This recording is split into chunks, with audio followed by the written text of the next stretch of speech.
welcome to Cellar Door Skeptics. Thank you all so much for joining us tonight. We have an amazing episode planned for you. We have a special guest joining us from the northern region part of Canada, and he is going to brighten our day. And I say it's northern region because, as y'all know, I'm from Michigan, and Canada is my close home to the neighbors up there. With that being said, tonight our whole show, minus our quick save and our answering conservative questions segment, is going to be dedicated to talking about some of the things that have been happening in Canada over the, well, I want to say it's over the last couple of months, but in reality, it's probably been thousands of years that this has been happening. White people are assholes, and we'll be able to talk quite a bit about that tonight. In the spirit of reconciliation, we acknowledge that we live, work, and play on the traditional territories of the Blackfoot Confederacy. And Buddy decided to give me some words that are going to be harder for me to pronounce, so I apologize in advance. It's okay. Siksika, Kainai, and Piikani. The Nakoda Nations, the Métis Nations, Region 3, and all the people who make their homes in the Treaty 7 region of Southern Alberta. Again, I apologize immensely for not being able to pronounce some of those words. Let's hear them pronounced correctly now. Yep. Well, without further ado, let's bring our friend Tim in to the discussion. Come on in, Tim. How are you today, sir? I'm good, thanks. That wasn't too bad.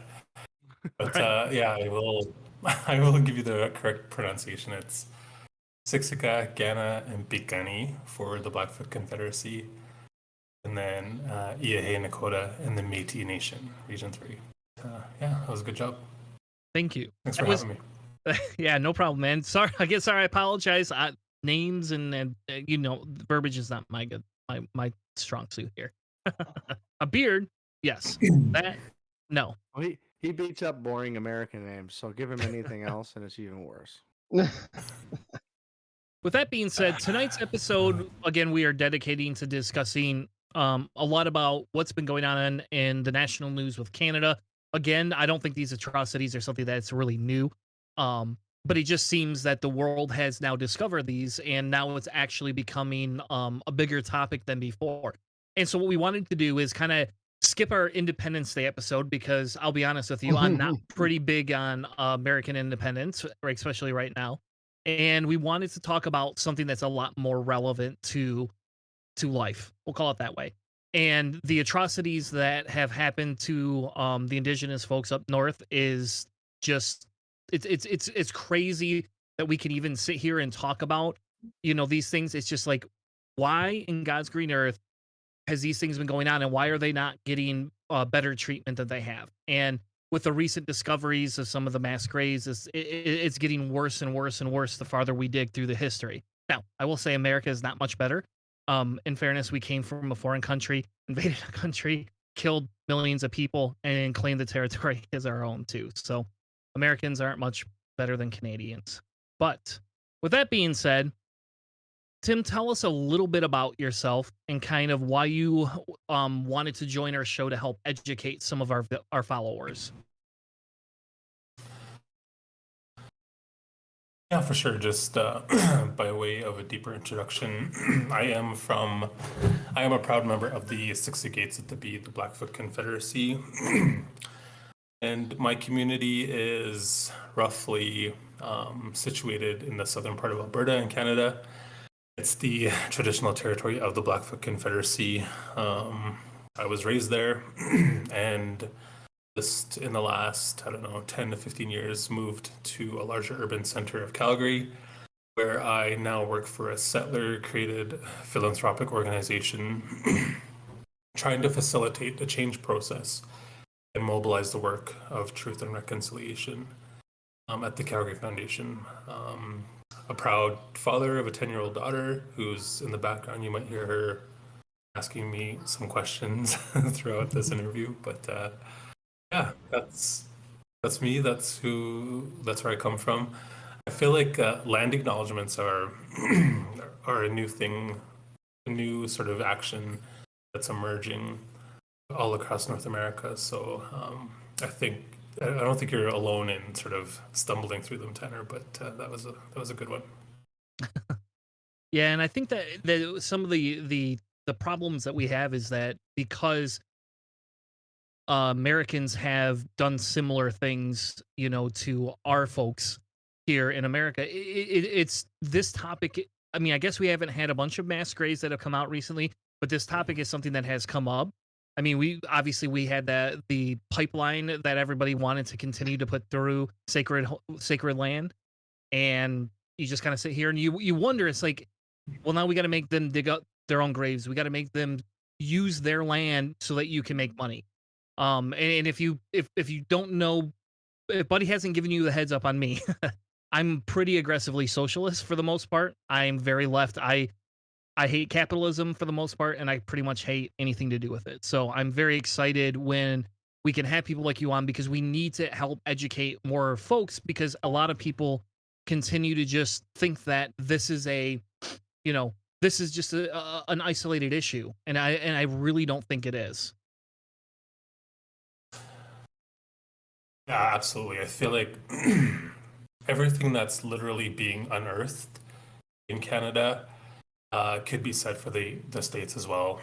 I think with land acknowledgement, with the work of truth and reconciliation, it's not an isolated effort just for Canadians. I think it's important for people to know that 100% of land in North America is located on ancestral and traditional territories. And that when the occupation and settlement happened, and when contact happened, it was all of North America. This land was once stewarded by Indigenous people, First Nations people of these lands. So I feel like there probably likely is a lot of mass graves located in the United States as well. Just the efforts of truth and reconciliation are a lot more advanced here in Canada. But I feel like we're on the horizon of that work being amplified all over North America, including the United States. And it's providing an opportunity for, like you said in the beginning, this knowledge and this truth and, this sad part of our shared history is something that Indigenous people have known for decades, just by nature of our parents and grandparents being residential school survivors, hearing the stories about what went on there, and then realizing that there was a lot of children that never made it home. So we have been sort of trying to amplify and surface this truth for decades. We've been trying to push for equality. There is a thought pattern that exists about Indigenous people all across North America, and typically that's a negative thought pattern. And so what I know is that history matters. Historical context really shapes the current contemporary systems that we're a part of. You talk about capitalism, like our history has shaped the very infrastructure of how our systems and institutions were built.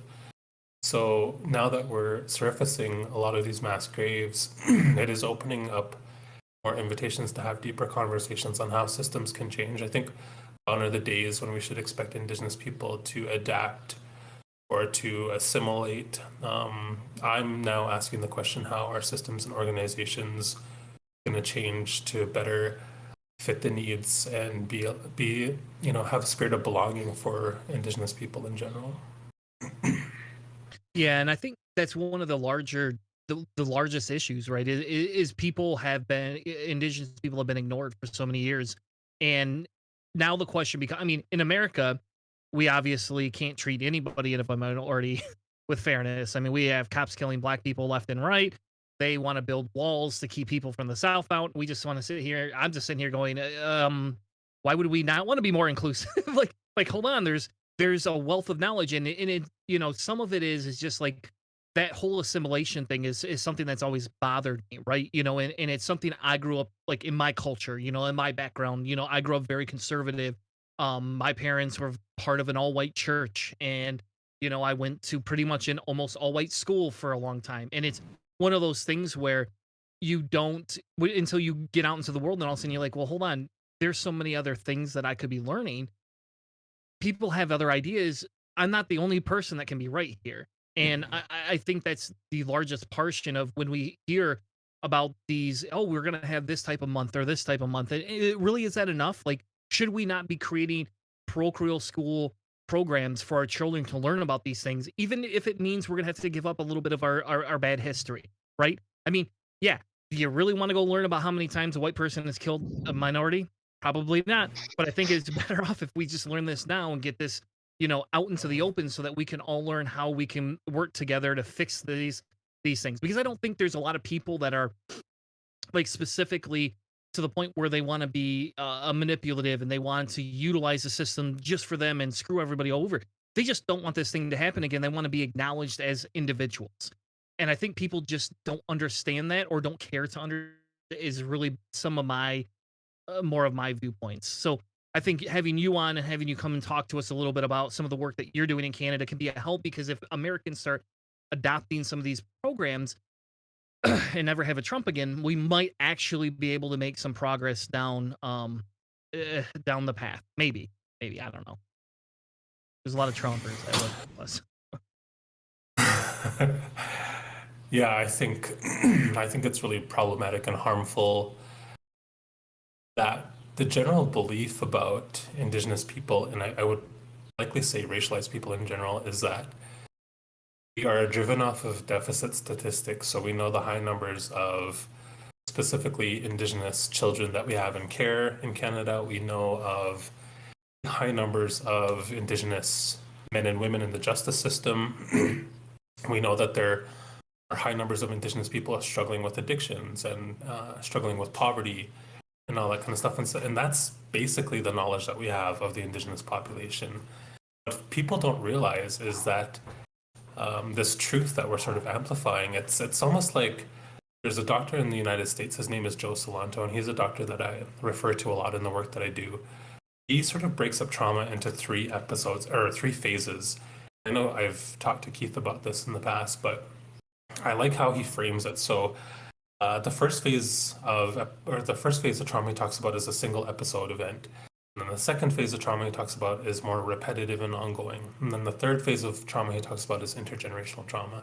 So for the first 2 phases, the examples he gives is a car accident and a kidnapping. And I don't mean to minimize the severity of either one of those situations, but what happens is if someone experiences a car accident or a kidnapping, they're generally wrapped around in support and they're told, hey, you have to see someone, you have to overcome this really traumatic incident that you just experienced. Here are some positive supports to deal with it, and you also have to see someone for healing. If they access those positive supports, the likelihood of them overcoming that trauma is increased. And for some, eventually they'll be able to drive. For some, eventually they'll be able to function in society. When residential school survivors reached a specific age, which was typically 15 years old, because it was mandated by law that our children are forcibly required to attend these institutions from the time that they were 5 until they were 15. So for my parents, when they were released from these residential institutions, no one sort of pulled them aside and said, hey, you've experienced 10 years of trauma. Even day one, being forcibly ripped out of your parents' arms at the age of 5 is traumatic in and of itself. So what people don't realize is we're dealing with the impacts of that.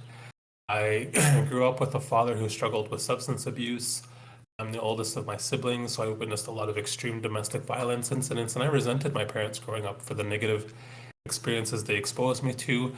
It wasn't until later on that I realized that they were residential school survivors and that they weren't given the tools to sort of overcome that trauma. So we're seeing this trauma play out.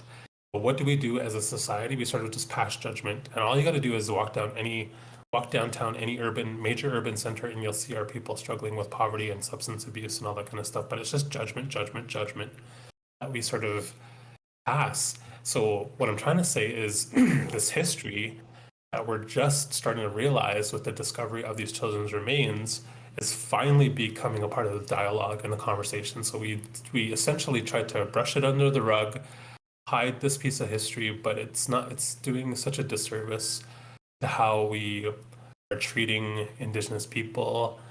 I'm hopeful because we're seeing residential schools being talked about a lot more in secondary education. So my daughter's learning about it in school at an age that it was never talked to me about. So things are beginning to happen, but we're sort of facing this truth-telling movement that we have to sort of embed within the fabric of society. I mean, we know about atrocities the world over. We know about the Holocaust. We know about these other really significant, um, painful pieces of our history.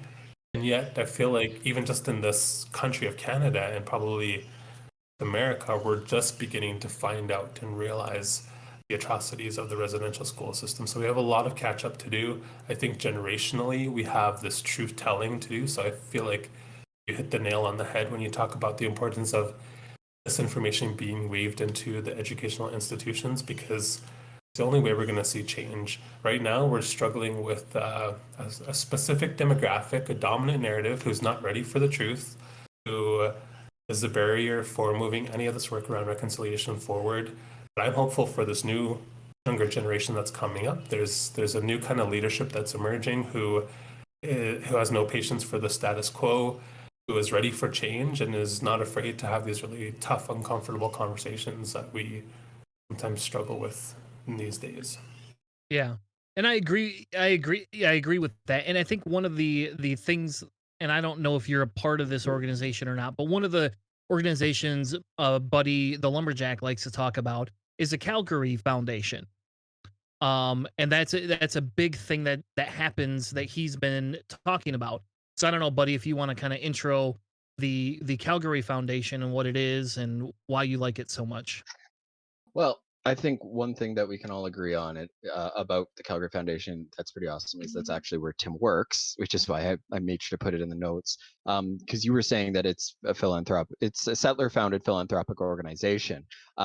So I guess with that in mind, um, there's a specific reason why you worded it that way.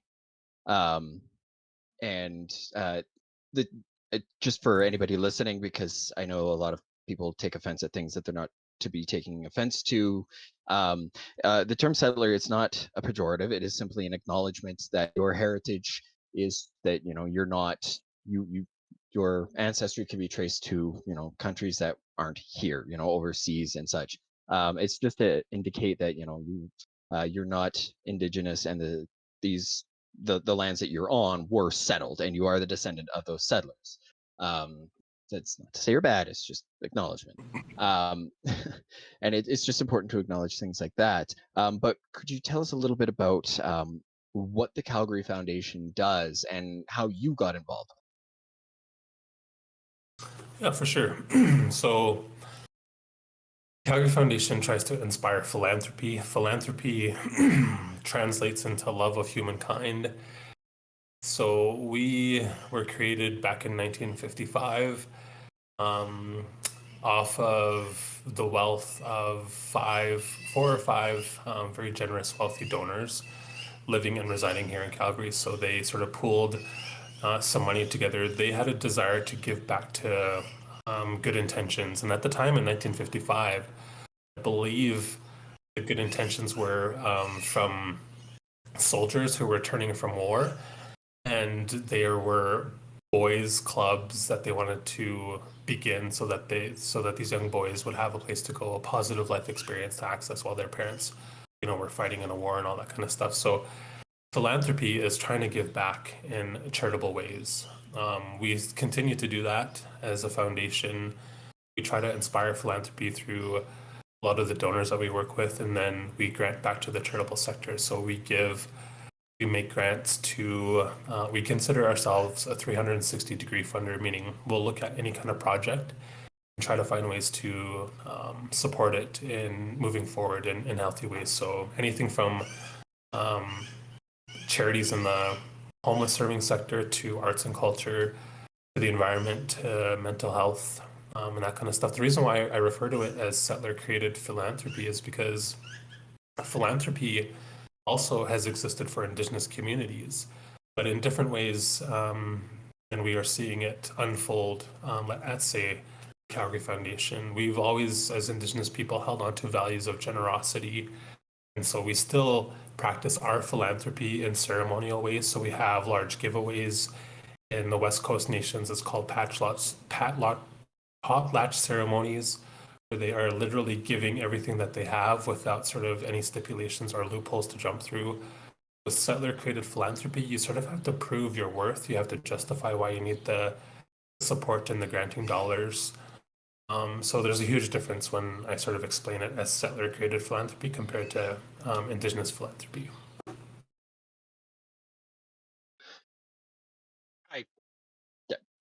Damn.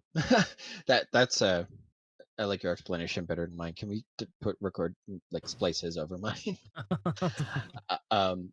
So what exactly do you do? You So run programs, right? I didn't get to that point. So in 2017, the Calgary Foundation realized that there were certain demographics of the population that they weren't quite reaching. And they realized that the Indigenous population was a segment of the population that they weren't reaching with granting dollars.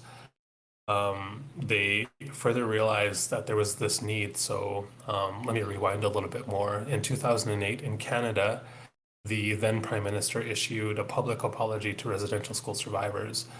Within that apology, he also launched the Truth and Reconciliation Commission.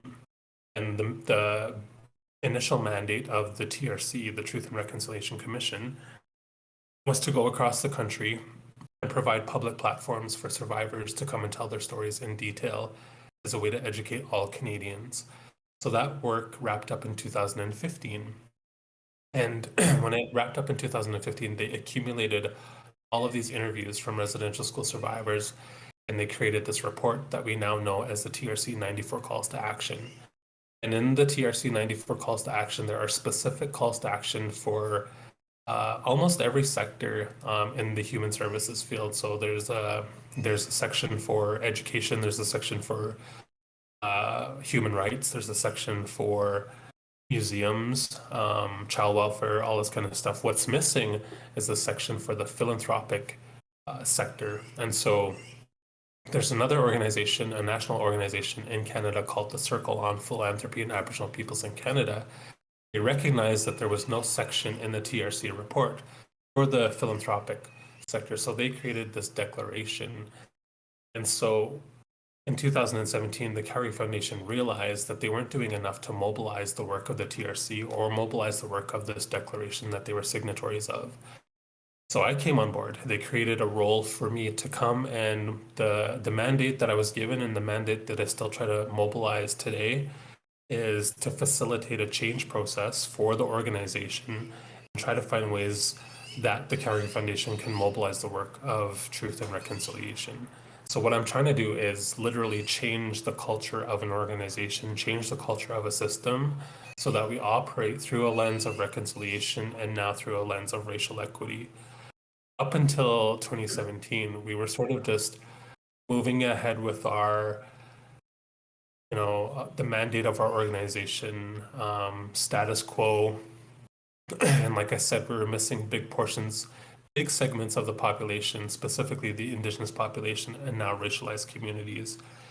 So my work at the Calgary Foundation is literally trying to shift culture so that we can sort of better serve these communities through a lens of equity and reconciliation and that kind of stuff. So it's tough work to shift systems thinking, but yeah. If you look at who the founders were, there definitely probably needed to be a little bit of a shift. Exactly. But I think that's kind of categorical of a lot of institutions in the North Americas, I guess we could say. A lot of organizations are founded a certain way, yada yada, and then what we need to do is push a different lens into the mix, because we have such that bias that people don't want to give up that power. And I think it's good that the Calgary Foundation is actually doing that. I heavily support organizations that put emphasis on minority rights, ensuring that we start working towards historians, making things more historical, that type of a thing. And I think that without organizations that decide they're not going to put that as a forefront or as even a platform for them, it's really hard for me to want to support something like that, And I don't know about other people. If you're watching this stream and those are things that are not as important to you, let us know. But to me, it kind of feels like that has to be what we're doing going forward. I don't think we really get a choice. If we want to actually be inclusive to everybody, because we could just, continue to fight amongst each other like it seems like we have been, and repress people, and then we end up with, another Trump in office. I mean, at least you guys did not have a Trump in office. I heard Alberta is pretty bad, but it's not the Keith calls it the Texas of Canada. Yeah, I would agree with that sentiment. That's Keith's favorite statement is it's the Texas of Canada. So maybe we should change the name of the show, the Texas of Canada. Ugh. Oh, I'm just kind of amazed you've let me keep the Buddy the Lumberjack moniker, not tried to change it to a cowboy of some sorts. Yeah. There's always a possibility in the future there, buddy, that we push that on. But hey, at least it'd be a white guy against a white guy, right? I'm good. Do the whole, I'm not gonna try and take you away. Anyway, damn it, Hannah. With that being said, let's move on to another topic of discussion, that we wanted to have with you, right? I heard rumor that you are an author. Is that true? Okay. That's true. So I'm not incorrect. I was not given incorrect information. Just before I share it all on stream, I want to make sure that you were who you were said, who I was told.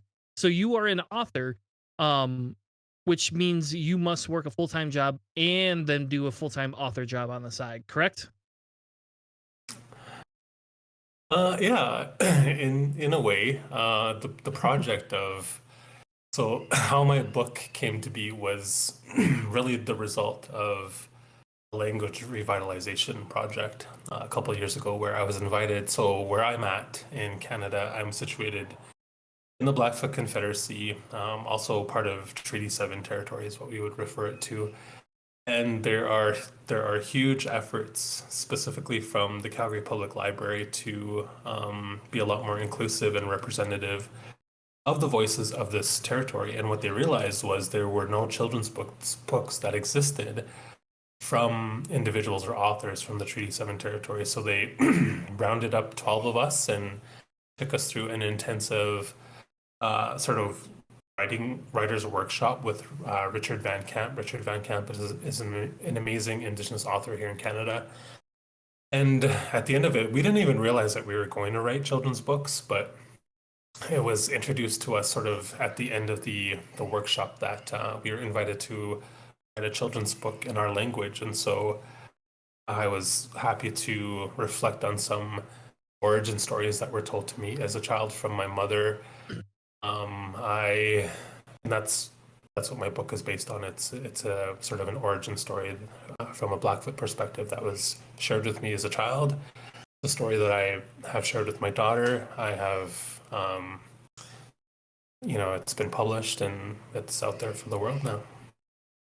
And that's really neat. That's actually a really neat thing. You're able to share your story not just with your daughter, but now with future generations for other people to read. Hannah or Buddy sent me a link from the CBC that talks about the Indigenous Language Center opens with launch of children's books written in Treaty 7 languages. Now, for those of us who are who may not be 100% in the understanding of the Treaty 7 languages, can you explain a little bit about that to us so that we can become educated about what that actually means? For sure. So in Canada and in the United States, I would say there are a variety of different Indigenous languages. We don't what history has taught us is painting us with one brush, sort of making us believe that we have one set of values, that there is one language that exists for Indigenous people, and that's not the case. So all of this stuff is very interconnected. When we talk about the discovery of children's remains, that's connected to the residential school system, that's connected to efforts to assimilate who we were and take away our language. So 100% of Indigenous languages in North America are at risk of being totally extinct, which is a very scary thing for us. My parents didn't speak to me growing up in the Blackfoot language, just for fear of the trauma that they went through and experienced at residential schools. So it's so important. So for Treaty 7 languages, Treaty 7 languages consist of the Blackfoot speaking language, the Tsuut'ina Dene speaking language, the Îyâxe Nakoda or Sioux, I think, speaking languages, I believe is what their dialect is. And so these children's books are written, mine is written in both English and Blackfoot. So you don't have to be a fluent Blackfoot speaker to understand it, because I've sort of weaved both languages into my book. There are other books that are strictly written in their specific language, but that's sort of what that means. The language is going to differ wherever you are in North America. Like I said, there's tons of diversity that exists for Indigenous nations. It's not like New Zealand. I don't know if you've ever been to New Zealand, but New Zealand there, the Maori language is so consistent. It's spoken by everyone. It's sort of weaved into the culture, into the fabric of, the Indigenous nations of New Zealand have done a lot in terms of reconciliation and mobilizing who they are as a people. It's something that we sort of aspire to here. When we talk about reconciliation and when we talk about decolonization, we're not saying that we want to take over anything, but we are recognizing that there's a huge imbalance for sort of the dominant narrative or people who would identify as white settlers. And again, white settler is not meant to be a derogatory, offensive term. It's the truth that, there's a story that exists where your ancestors came and settled here and were able to build a life and experience certain freedoms.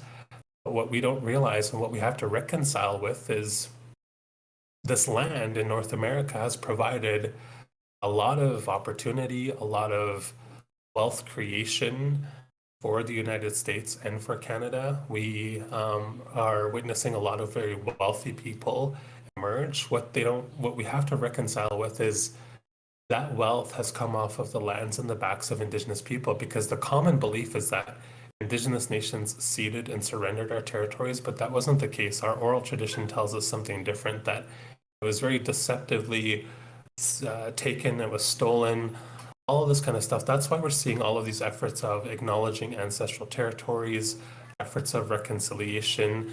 From my perspective as an Indigenous person, I want to get to a place where we're sort of at a common level of understanding so that we can really sort of live in this balanced society. Right now, it's very unbalanced, considering how Indigenous people are treated, how racialized people are treated, mistreated, I should say. You just have to look at the deficit statistics, like I said, and you'll see sort of the imbalance of how we're treated by justice officials, health professionals, all this kind of stuff. It's rooted in deep-rooted racism and discrimination. So, all of this stuff is interconnected. These efforts of language revitalization are in an effort to take it back from our language was disrupted. We were not allowed, it was against the law to speak it. It was against the law to be who we were as our authentic selves. Now we're experiencing a contemporary time where you're going to see a lot of these efforts of language revitalization. You're going to see all of these efforts of cultural revitalization, these movements of resilience. People see these protests and they're like, oh, there goes those Indigenous people again being resistant. But what they don't really realize is we have such little that we're trying to hold on to and keep safe for the survival of our people and our ways. And that we're showing up to these protests with ceremony, with songs, with drums, with medicine, with our culture. We're showing up with our resilience, yet we're being met with aggression, we're being met with force, we're being met with rubber bullets, with cannons, all this kind of stuff. So there's a huge imbalance there, and I feel like all of this stuff is very interconnected, and there are huge efforts in the United States happening in the world of philanthropy. I could talk about Native Americans and philanthropy, Deb Howland of the Interior, who's doing amazing things. So yeah, there's lots of really exciting things that are emerging. Well, and I think that's one of the one of the things, right? Is without seeing these protests, like people always talk about, what do we got to do? What are you going to do different? And why do we have such, riots and things like that? But it's like, well, riots start because when you tell somebody to protest and you don't like how they're protesting, what else do you want them to do? I mean, and if you show up with drums and you want to drum for, let's say 10 to 15 hours, right? And then the police are like, well, you got to go home. well, you told me to protest. I'm here protesting. If I sit here for 15, 20, 40, 100 hours and you want to start giving into some of the demands, you want to actually start listening and creating more seats at the table. And that's what Yeah. people don't understand is you're not actually eliminating white people's seats from the table. You're just expanding the table roster. That's all this is. You know, Exactly. and it's insane to me. That zero sum game is just so infuriating to have to deal with all the time. But in America, it's a big thing too. You know, it's this. We constantly tell somebody to do something different, and then we go back on it, and it's just like this ebb and flow of, well, I think they do that on purpose because if we can beat enough people down into submission, right, then nobody's going to protest and riot. Well, when you lock everybody up because of a pandemic virus, after a while, people are sick of the injustices that are going on, and they just seem to get even worse and worse, and they're more highlighted, and we had more time on our hands, and so now it's like, well, you know, we've been preaching for years. There's more to it than what you guys are letting on to. And you know, the government, and again, I'm not a conspiracy theorist, so don't think that. Don't think that. I'm just that anti-government. Like that's how much I hate the government. But I'm not a libertarian. I'd rather see a better government instilled. But Yeah, you're I in a think that's confusing place. I'm a confusing, whatever. You're killing I, me, I Smalls. think I managed to get all of my digital issues at hand. I think, and, you know, I think throughout our history, we have experienced levels of change. You know, things have shifted in the area of human rights and women's rights. And we, as Indigenous people in Canada, we were just granted the right to vote in the 1960s. So things have emerged, things have shifted, things have changed. But without these protests, without people, you know, using their voices, showing up and demonstrating, hey, this is wrong, none of that change would have occurred. And so, you know, there's a huge reason. It's not just to cause disruption or to, you know, cause havoc. We're trying to sort of amplify our voices to say this is wrong and things do need to change, that you can't sort of silo or, you know, treat and move ahead with characteristics of white supremacy, because it's not doing anyone any favors. It's sort of just damaging in a context where we refer to these countries as countries of freedom, countries of democracy, and all this kind of stuff. And that's not necessarily the case when you sort of take a deep dive into the experiences of Indigenous and racialized folks. It's rooted in power and privilege, like you said, and that's sort of the narrative that we're trying to change moving forward. So I think I managed to get all of my digital issues at hand. I could finally join in on the conversation if everyone can hear me halfway decent. But Yes. one of the so I've been sort of listening. Bits and pieces have been coming in and out. But just something that you guys just mentioned really quickly that you're talking about essentially bridging divide between people who essentially think they are a cornered animal when it comes to conservative thinking, and that their world is being taken from them. They're playing that zero sum game. Well, in some worlds, in some areas, it is a zero sum game, meaning that the zero sum that they're looking for is zero of everyone else and 100% of them. In their heads, these are the kinds of equations that we like to use. I'm reading a book right now that's called The Deficit Myth. It's one of the greatest books I've ever read on modern monetary theory. But they apply these kinds of concepts of different kinds of deficits, something that you mentioned a few moments ago about cultural deficits. But Are there any other prompting questions? Should I just keep rambling? And so in the end, the thing that I was thinking is, can we use the tools that we loathe against them? Kind of like when we talk about non-belief theory, and we talk about using something like Pascal's wager to show how absurd it is. The same thing can happen when you talk about some of the conservative concepts of the zero-sum game. Ask them how it feels to feel their culture being shrunken, because in their head they're perceiving it. They're perceiving the shrinkage of their culture. Does it feel nice? Your perception of being a shrunken and being a relegated to a smaller and smaller corner. How does that feel? If that feel nice, does it feel good to see what you perceive as your culture being destroyed?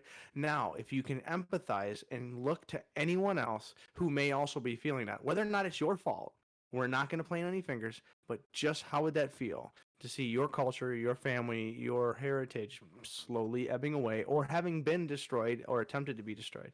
can you use those tools as part of the conversation? Kind of like the street epistemology and things like that. But like, you kind of have to talk in their language often, and I think this would be an interesting place to see that, because often you have someone who's completely siding against and siding for, and there's no conversation happening. It's just someone who doesn't want your Native American blockage on their oil, and then other people saying we want jobs and oil. Like, there's nothing in the middle where we can have those conversations. And so like I think some of the things that you and your communities have been doing is trying to speak out, but sometimes it maybe you need to find that weird. So I didn't grow up in a uber conservative language, so I'm like looking at this from like 10,000-foot view. Chris and Keith way more than I did, and so I was just curious what you guys think. Like, is there a way to kind of change how we talk about some of these issues to try to bridge some of the problems that we're having with someone speaking about oranges and someone speaking about apples?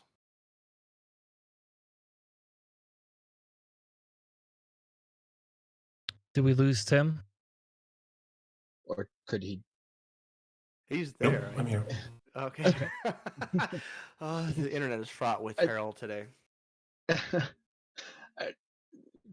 Tim, were you able to hear Hannah's question there, or was he really quiet? I had to turn my volume up, so. No, I didn't hear anything. Oh, okay. Ooh. Oh, wonderful. Well, did you guys at least hear me? Yes. So Hannah, what Hannah was talking about is that there was a because of the way that the way we speak and the way we talk about in our cultures. And so I grew up ultra conservative. Keith grew up pretty conservative. You know, what is a way to help change languages that, and I'll just pick on my folks or Buddy's folks, because Buddy's told us some stories before with his wife, about his wife. And so there's things that you know, there's ways that people talk, and what we want to do is help change some of that discussion points, some of the discussion points that are happening specifically in conservative communities. And have you ran into this, Tim? And is this something that you want, or is something that your organization or you personally know can give recommendations on how to address? Yeah, and I think, you know, I think I've talked to Keith about this in the past, that the responsibility that we have once we begin to learn about this truth is we sort of are very compelled to try to amplify this truth and mobilize it in really productive ways. And in some of those ways, it's just, you know, having a conversation at the dinner table. And we know that, you know, even in my family, I have that slightly racist uncle or that slightly inappropriate aunt at the dinner table that once you start talking about this, they have very strong opinions. And so even in the work of truth telling that I've been facilitating since 2012, I found it very challenging because I would amplify this truth. I would try to do some sense making of the truth and how it relates to contemporary times. But I would always get challenged on it, specifically of, you know, from people with more conservative beliefs. And that became very exhaustive, the emotional labor, the mental labor that you put into those conversations sometimes could be really overwhelming. So what I did was I sort of leaned on the wisdom of elders in my community, and I asked them, am I having the right conversations? Am I doing this work justice, or am I doing a disservice to this work because I'm continuously being challenged? And it ends up being a back and forth debate, sometimes an argument, a fracture of relationships. And, you know, these elders and their knowledge and their wisdom told me, yeah, you should absolutely be doing what you're doing, continue with this truth-telling movement. But they reminded me that it's not my responsibility to change the mind of these other people, that pressure is too hard on myself, my spirit. So instead, now, when I enter into that dialogue with people of differing values or differing beliefs than me, I know that I'm entering into that conversation not expecting to change their mind. I am offering them levels of facts, because what we talk about, and we're seeing these facts, you know, literally being unearthed through these children's remains. We're surfacing these remains at some of these former residential school sites. And so that's a fact. The fact of the matter is there are hundreds upon hundreds, possibly thousands of children who lost their lives at these schools, and that's an atrocity. And so that's a fact. So what I do now is I enter into that dialogue simply with the facts. What those people do with those facts is up to them. Hopefully they'll be inspired to be like, oh yeah, maybe I don't know as much. Maybe, you know, I should think about this with an open mind and open heart. I don't enter into that dialogue expecting to change their minds. I do enter that dialogue with the responsibility of amplifying this truth based on fact. It's helped me. It's taken a while for me to get to a point where I'm able to constructively have a conversation with someone with totally opposite views than me.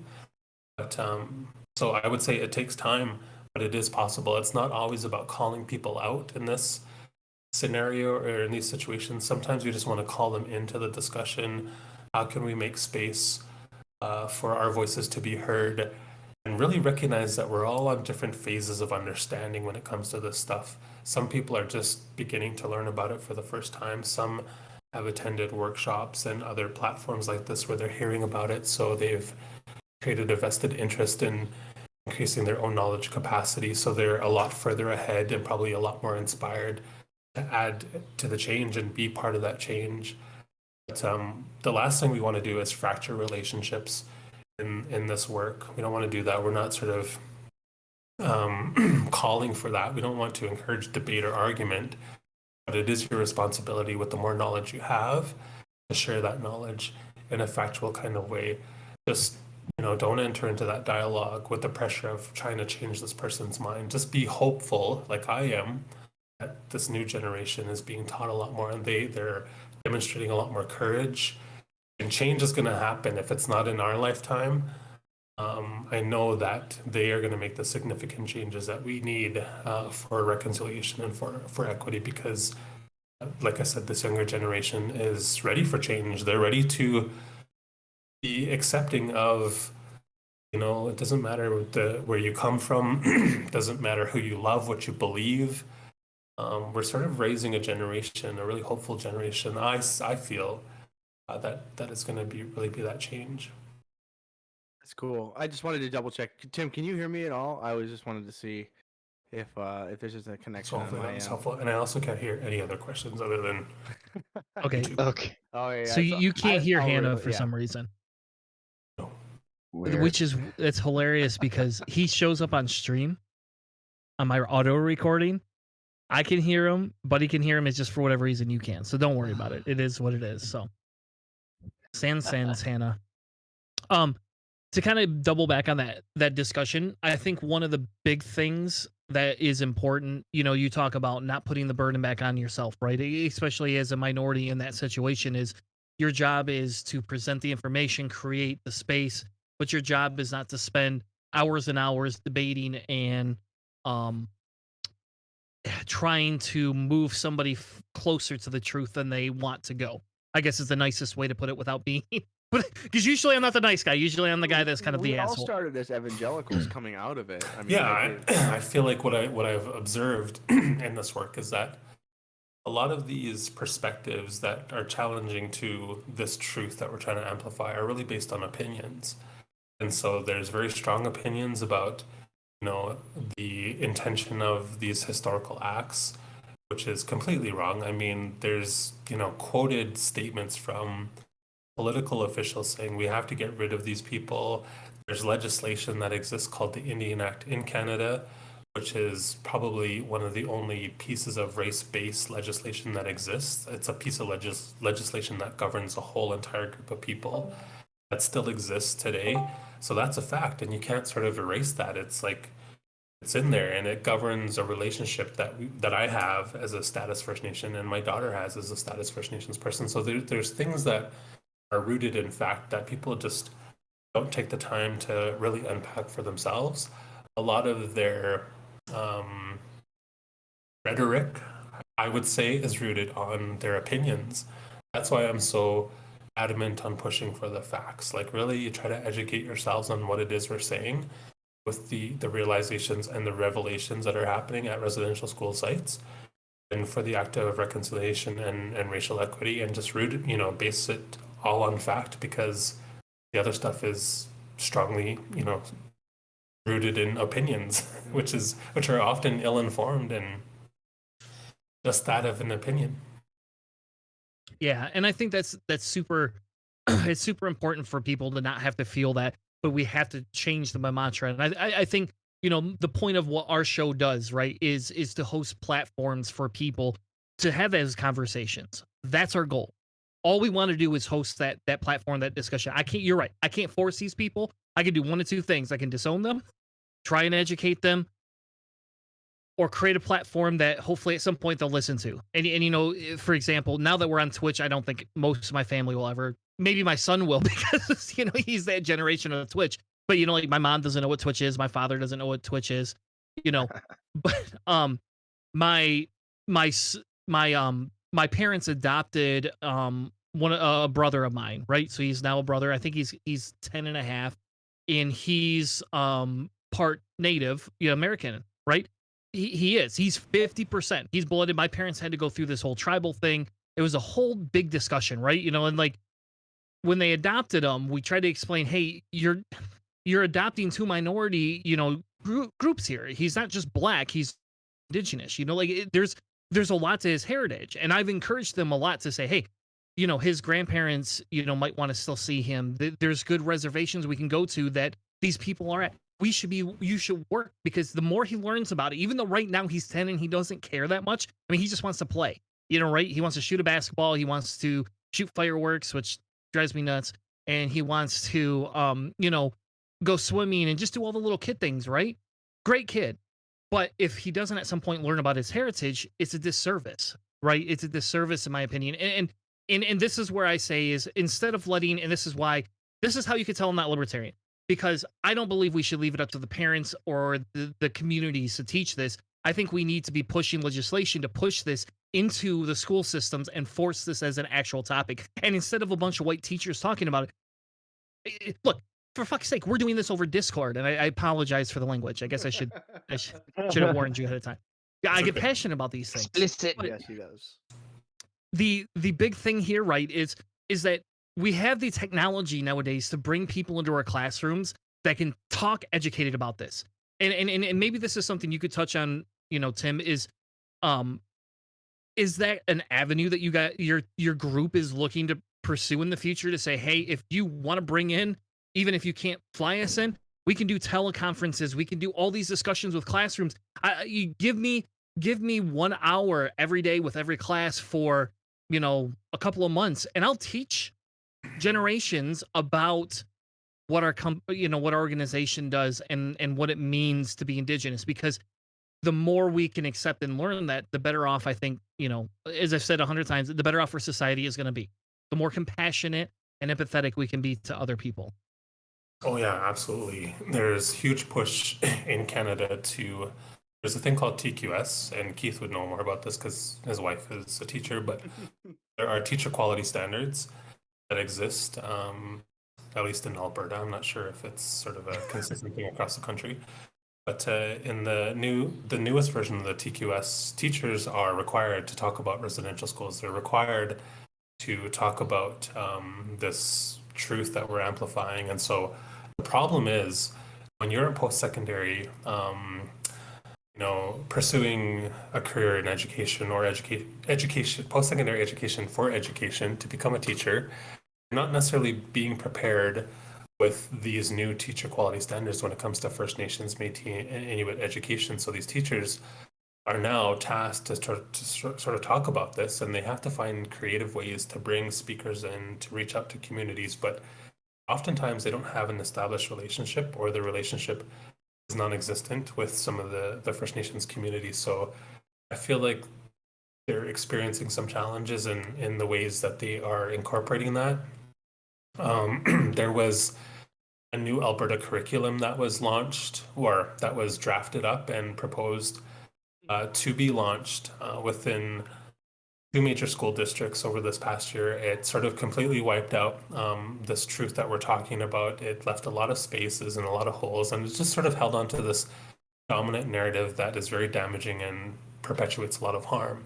So thankfully, the 2 school districts sort of took a stand and said, we're not going to be piloting this new curriculum because of the gaps that exist, not only for First Nations education or Indigenous education, but in so many other areas. in the curriculum. That curriculum was pioneered by, you know, this leader who we have running this province, who is just a complete joke. And yeah, so there are huge efforts to push this to be a part of it, but I completely agree with you that there has to be consultation, or there has to be input from Indigenous people with lived experience, a part of either teaching the lessons or informing their curriculum to some degree. It has to be sort of be handled and delivered in collaboration and partnership as best they can. And thankfully, there are a lot more teachers coming up, a lot more Indigenous teachers coming up in this day and age, where they're sort of really trying to implement that.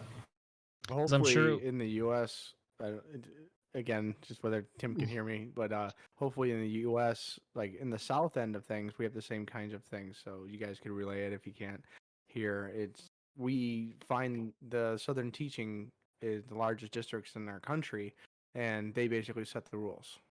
And so we see this whitewashing and revisionist history happening here significantly as well, and it's one of the major issues that we got to deal with. So I don't know. I don't know if it's the same kind of thing in Canada across the board in Alberta, but it's definitely a frustrating thing that's visible and relevant, and something that needs to be fixed here as well as in Canada. Did you catch that, Tim? Done. All right, Hannah, you're out. You're out. I'm You're done. done, buddy. I'm done. So Hannah asked if there was we have in the South like a whitewashing issue with history. Does Canada experience a similar issue when it comes to teaching? Maybe not teaching specifically only that segment, but just inside of your population, do you have a big whitewashing paintbrush that likes to swipe the nation? Yeah, I would say that this proposed curriculum that was thankfully denied by these school districts was definitely whitewashed. It was leaving out information that we're striving so hard to push forward when it comes to the true narrative of our shared history. When we talk about residential schools, that's not Indigenous history. That's not my history. That's the deep, dark, hidden history of settler populations. And so I absolutely, historically, when I was attending school, I learned about Indigenous people. I didn't necessarily learn about my people. I learned about people like way across the country, the Mi'kmaq people who lived in wigwams, all this kind of stuff. So here I am, this Indigenous person, fully aware of my ancestry and my roots, going to school, learning about my people, but those aren't my people. So this education has done a huge disservice in trying to create the belief that we are one homogeneous group, like I said earlier in the interview, with one set of beliefs, one language, when we're sort of trying to, speak up in this day and age to say, actually, there's a lot of diversity that exists within our nations, and we can no longer, whitewash this education. We have to be true to it. So yeah, absolutely, it happens up here as well. I can absolutely attest our public school system. I never really learned about residential schools. It wasn't even until high school that there was any sort of mention about the conflict between settlers and the Indigenous people, other than maybe casual references to maybe they land in this whole new land, and they're met by people who don't recognize them or see that they look similar, but there's and there's potential for conflicts and all of that, and it was never really addressed even in high school. They just mentioned that there was a residential school system, but they honestly, the impression that I got from what little information they gave us was that it was just like a few like 10, 20, maybe 30 years most thing that happened in the early late 1800s, early 1900s, never really touching on the fact that it was this systematic cultural genocide that literally they passed laws so they could justify ripping children away from Indigenous parents and cart them across the country so they could never return home, even if they ran away. And I never really addressed that. I never really learned about much of that until, university. And even then it was really downplayed as to just how intense it was. And I think actually it was a trip to Chichen Itza with a particular tour guide who, really filled in a lot of gaps about what happened between European colonists and the indigenous peoples, not just of Canada, but of, America, of Mexico, and the rest of Central America, and just kind of what went on. And he himself was a PhD from, I think he said Oxford, very smart guy, and he laid out, he goes, flatly said, what happened here was nothing short of genocide. What you guys will have learned in your history books, because it's a tour group full of people who look a lot like me, he said, what you guys read in your history books, a lot of it is wrong or hides the truth. And that was really disturbing to learn. And so when we came back and I'm reading a little bit more, and through getting to know you, Tim, and a lot of the things that you've taught me, there's an entire gap in our knowledge wealth. And so on the one hand, I'm appalled at the ignorance that I hear, because I still hear a lot of it, especially with what I'm hoping to talk about next. But even, like locker room talk, overhearing, it's atrocious. But you also can't help but wonder, how much are they to be at fault for this ignorance, when our school system was designed to deliberately forget it so you would turn out that way, so you wouldn't care. Well, and I think that's a good point. I think that's a good point, buddy. But think about it this way too: like our in America, at least, we continue to have the similar atrocities, right? We're Yeah. still doing similar things to children. We're putting them in camps, for Christ's sake. They're disappearing. And now we could all sit here and say, you and I'm 38, so I'm not super young, but I'm not like ancient yet. Like when I hit 100, then you guys will start calling me ancient, if I can live that long. My guess is I won't. I'll probably be dead well before then.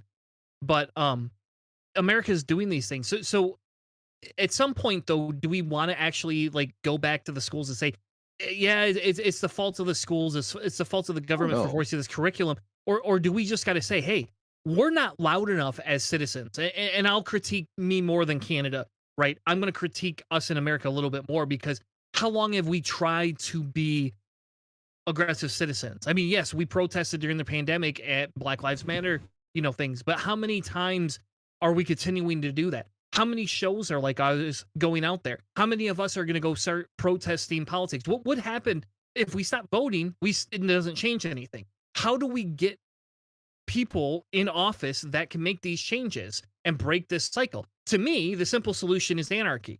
Like that, to me, that's the most logical idea, is let's create an anarchy, tear all the systems down. Because I understand that the schools do that, but I don't know if I want to go back and just like accept putting blame on them, because at least in America, for Christ's sake, we elected a Democratic president. We ousted frickin' the orange Cheeto. And yet Biden has done zero for the children crossing the border. Zero. And here we are sitting here. And again, this is an important topic, but we haven't had that topic on our show. What are we going to do this? And like, to me, it feels like I need to uproot my family and go down there and start fucking tearing open these cages. Like, let's get a militia. We got enough fucking guns in America. Let's get a militia and go tear out these government organizations. Yeah, I think the responsibility goes hand in hand. And it's possible to do it simultaneously, but the way I explain it is this notion of knowledge extraction versus knowledge mobilization. So from an Indigenous perspective, we have always been extracted from. We've been extracted from in land. We've been extracted from in resources. We have been extracted from and continue to be extracted from in children. And in this time, in this day and age, it's showing up as knowledge extraction. It's just take. So I don't doubt that there have been efforts around Indigenous awareness before even I started this work. But the difference is people attend workshops, they attend podcasts like this historically. Maybe they read a book somewhere along the line, and they're increasing their level of understanding, but that's where it stops, because either they're too afraid to mobilize that knowledge or to enter into discussion and push and be this ally standing side by side with these movements for change. we're sort of entering into a space where I'm calling for more accountability. So increase your level of knowledge, but how are you mobilizing that knowledge? It's not enough just to increase your level of understanding. If that's your only motivation and your only intention, you're being no less extractive than settler ancestors before you. The difference is, how are you going to create some change? How are you going to, it doesn't matter your social location. You could be a construction worker, for crying out loud, a receptionist, an educator. But if the more that you know, and you have to stand side by side with us to amplify it. And exactly what you said. Attend these protests, vote for the people who are promising to address this in really productive, progressive ways. It doesn't always only have to fall on the shoulders of the education system, which is problematic in and of itself.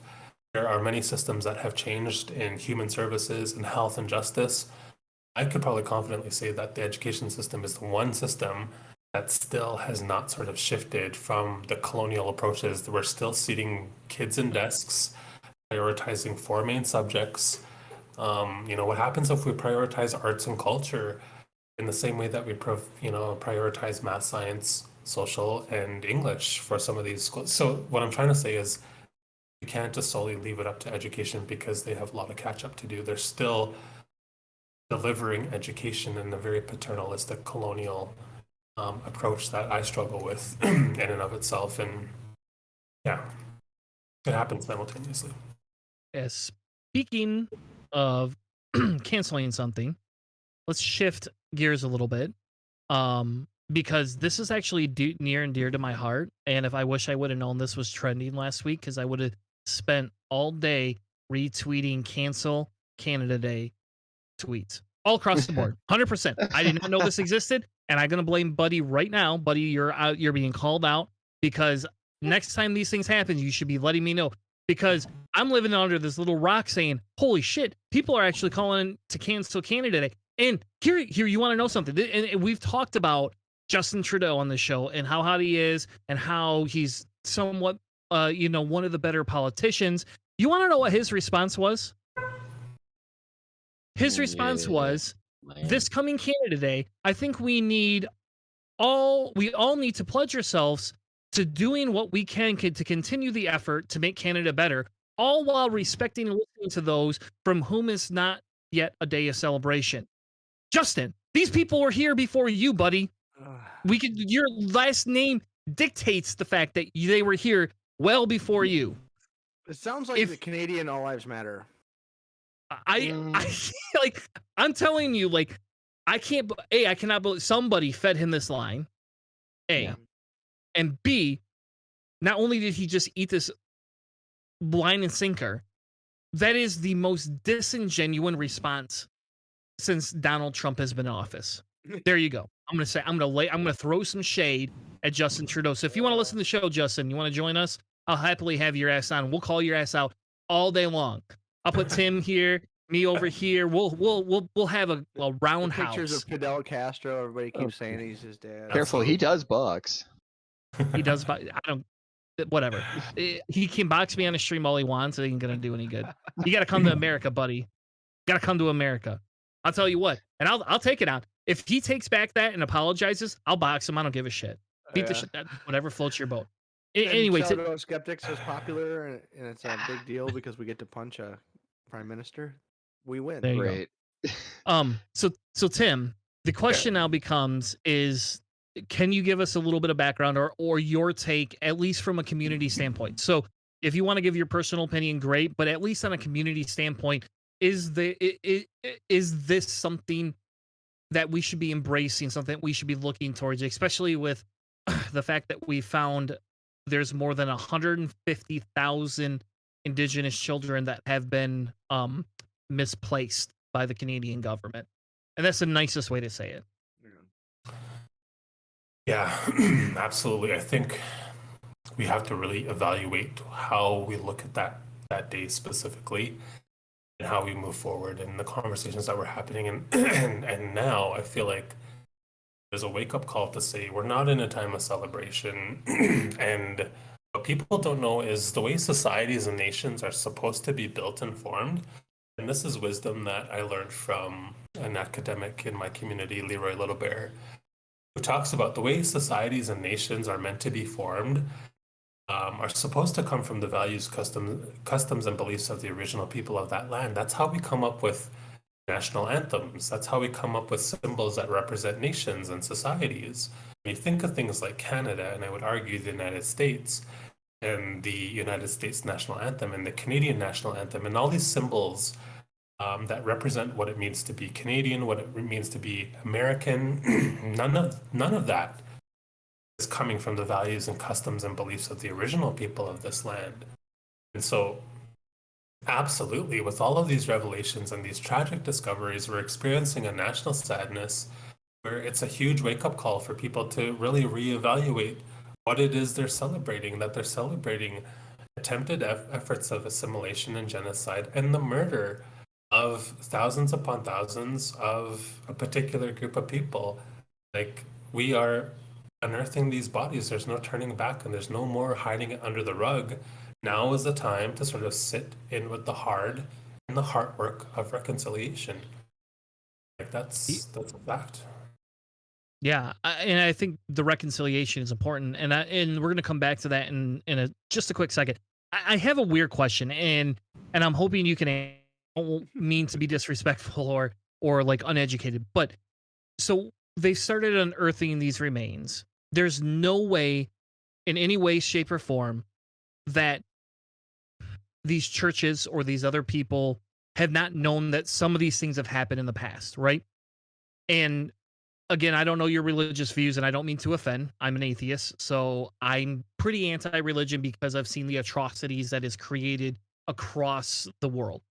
Not that unreligious people haven't done the same thing, but I see it more easily covered up sometimes because there's less accountability. My bigger question is A, I don't understand why anybody is upset that churches are burning. To me, it seems like this is a great day because it's like, hey, I'm okay with this vandalization. I'm okay with all of these other things. Welcome, Rogue Media Coop. They're rating us. So awesome. We got more viewers coming in. But the idea that why if you're guilty and you know you're guilty and you're covering it up, and I know there's a financial and a reason people don't do that, but if you are in the morally just realm, do you not come forward and say, hey, we might have a bad past, can we check here? If this is something that's been pushed for by the Indigenous Nation for a while, tell me why in God's green earth we have not seen these things show up in the past. Like, why is it all of a sudden just now when they discover these graves that people are getting upset and unsettled? Is it just an education thing? Is that all this comes down to? Yeah, I think that's a huge part of it is unawareness. And so when we see, churches going up in flames, when we see statues of, problematic leaders who played a big role in the assimilation efforts or the genocide efforts of Indigenous people, you have to understand that we don't know who's causing all of this. It could be anyone. But chances are, it's coming from the community that's hurting, that's being re-traumatized, re-triggered by all this kind of stuff. This is loss. It's almost like you're learning about the loss of a close family member when you are so keenly aware of what happened. You're so keenly aware of the abuse and neglect and the negative life experiences that your parents have gone through that shaped who they were as parents. You grew up resenting them. You sort of finally realize, holy shit, like, I now understand the crap that they put me through was just a fraction of what they had to go through as children. And thankfully they survived that, because we're seeing like that could have been worse, so it's huge.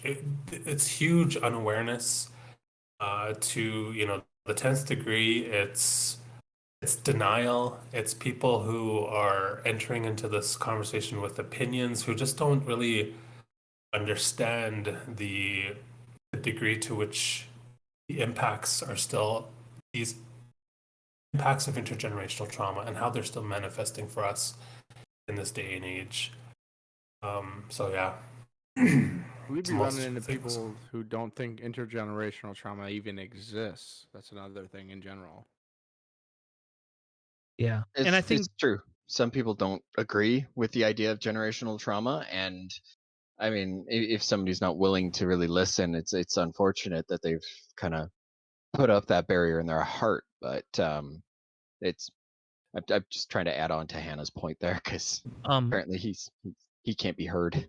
yeah, so the one of the comments in the chat is that a lot of people are upset that churches are burning because it's burning the only records that could lead to more discoveries or could lead to um understanding of what's happened to these children. Is that an actual, is that a genuine fear? I mean, and again, I'm a very privileged person, right? So for me to see the churches burn, to see some sort of a revolution against the oppressors, that's big for me. I always side on board with the oppressed when it comes to that. And if they feel burning churches and protesting like that is the way to go, okay, hey, fine. Um, you know, and I Well, you're agree with thinking you. they're hiding records by burning the churches? No, no, I don't think they're Um, hiding records by burning the churches. I think there could be records that people have. So Tim, is that something that is that a concern, or is that anything that's kind of been discovered before? No.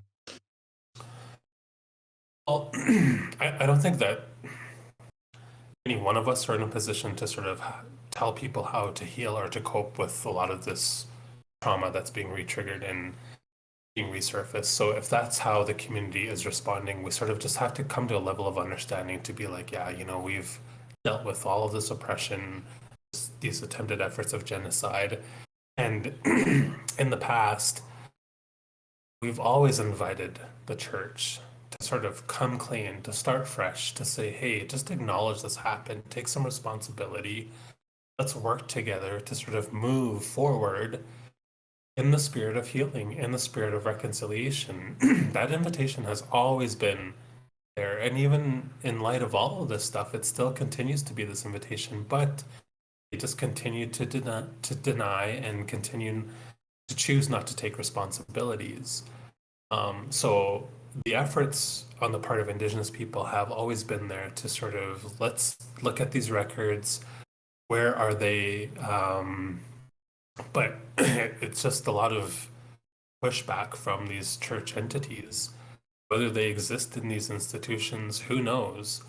But the effort on our part has always been to try to get to a place where we can sort of move forward in a good way. My grandmother was Catholic. She was a devout Catholic, but it was sort of an experience where it was, ingrained in her mind. I grew up Catholic. My daughter is baptized Catholic. It's not like we are sort of practicing Catholic, though, because I still find it, very problematic in light of everything that's being discovered. So I struggle with that as well. But it's perfectly possible for a lot of Indigenous people to hold on to that way of spirituality and religion, but also to lean on their cultural ways. People have to understand that this history caused a huge disruption in our spirituality that we're just slowly trying to get back. And thankfully, we've had a lot of our ceremonial practices in our spirituality. We have such a strong connection to land and spirituality. It's something that can't be measured. When we talk about impacts of intergenerational trauma, there was a thought pattern that existed at the time of contact of North America. It was called the Age of Reason. Specifically, if you couldn't measure it through math or science, it was discounted by rationalists.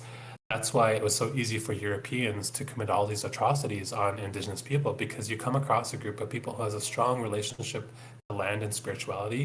It's hard to measure through math or science, even in this day. But we know as Indigenous people, once you begin to be connected to your culture, and this goes back to your brother who's adopted, that somewhere down the line, he's going to feel a huge disconnect.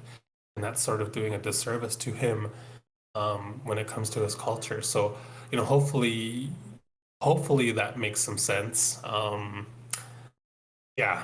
So I'm just rambling there, but You're I fine, hope man. it makes some sense. You're fine. So all right, we're gonna Well, wrap this show down. Go ahead, buddy. Sorry. there was just one last little thing that I did kind of want to touch on, and it's just because there are many leaders who are, instead of you saying, cancel Canada Day, because now that's a buzzword with a knee-jerk response.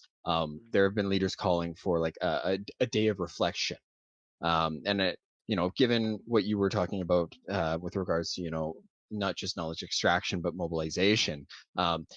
Do you think that that might be a lot more important in terms of how what we can reflect on, because now we have this information? You know, what's the next step? Like, what should we be doing, you know, with that information?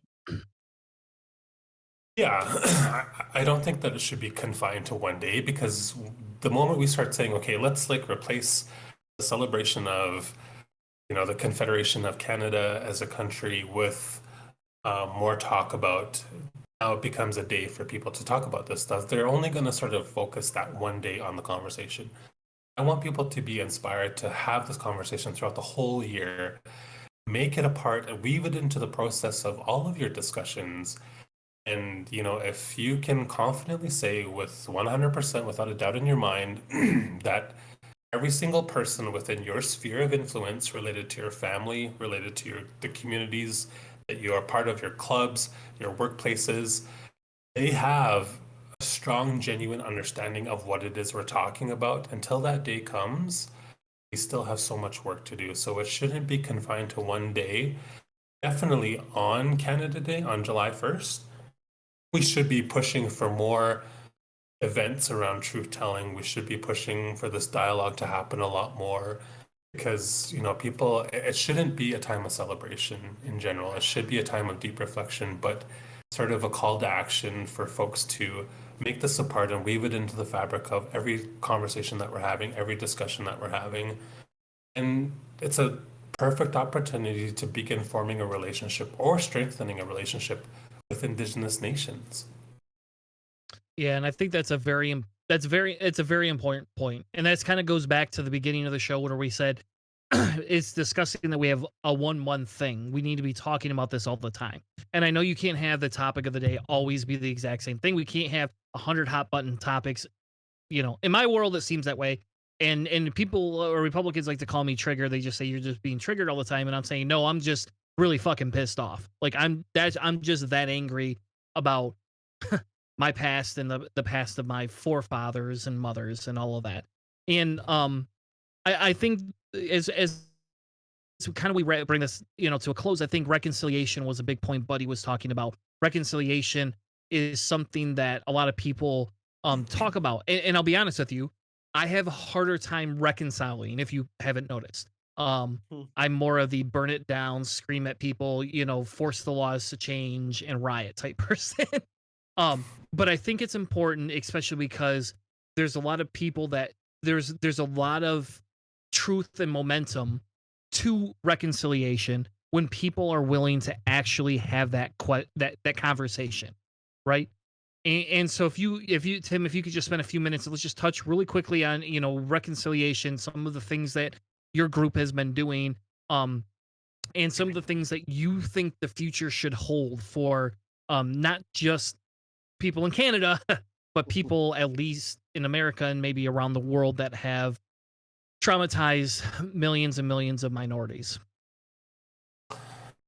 Well, I know I'm using the term reconciliation a lot, but I don't actually believe that I have gotten to the point, even in the work that I'm doing, where we are fully realizing the impacts or the results of reconciliation. I'm doing a lot of truth telling first.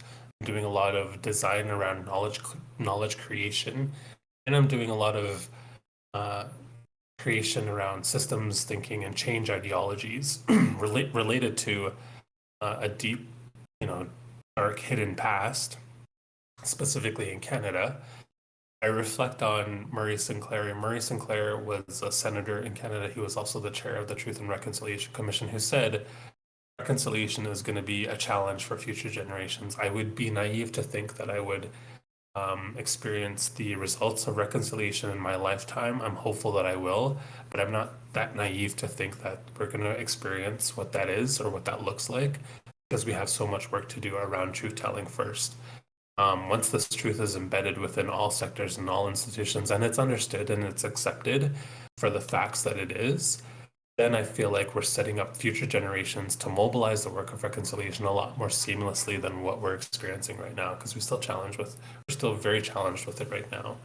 But it is, the work that I am doing is in the spirit to work towards a world where we are more reconciled. So in the chat, we had an audience member say that they hope you start a YouTube channel or a Twitch channel of some sort, because I think that not only are you very, very well spoken, but that the importance of the information you have is is amazing, and they hope you'll either join us at some point, or again, or more often, or start your own thing and we can help boost it. So Awesome, very sorry. clear. I know you've been embarrassed when I've brought this up before, but I am just sharing in the chat now. There was a TED talk that you gave a while back, and I've always kept it in my back pocket as sort of a starting point for anybody who would be interested. Anybody who hasn't already watched it, I strongly encourage it. Having known you personally, just kind of seeing that and seeing that side, it definitely it was really touching, and just absolutely loved every moment of it. It was beautiful. It was really well, as everybody's saying, very very very well put. And I mean, you're not creating a divisive, and I love that you specifically say, it's not always about calling out. Sometimes it's about calling in. And that's something that you've explained to me about trying to talk to family about not being so aggressive with how white they are at times, and or how strongly connected they are to their settlers' pasts.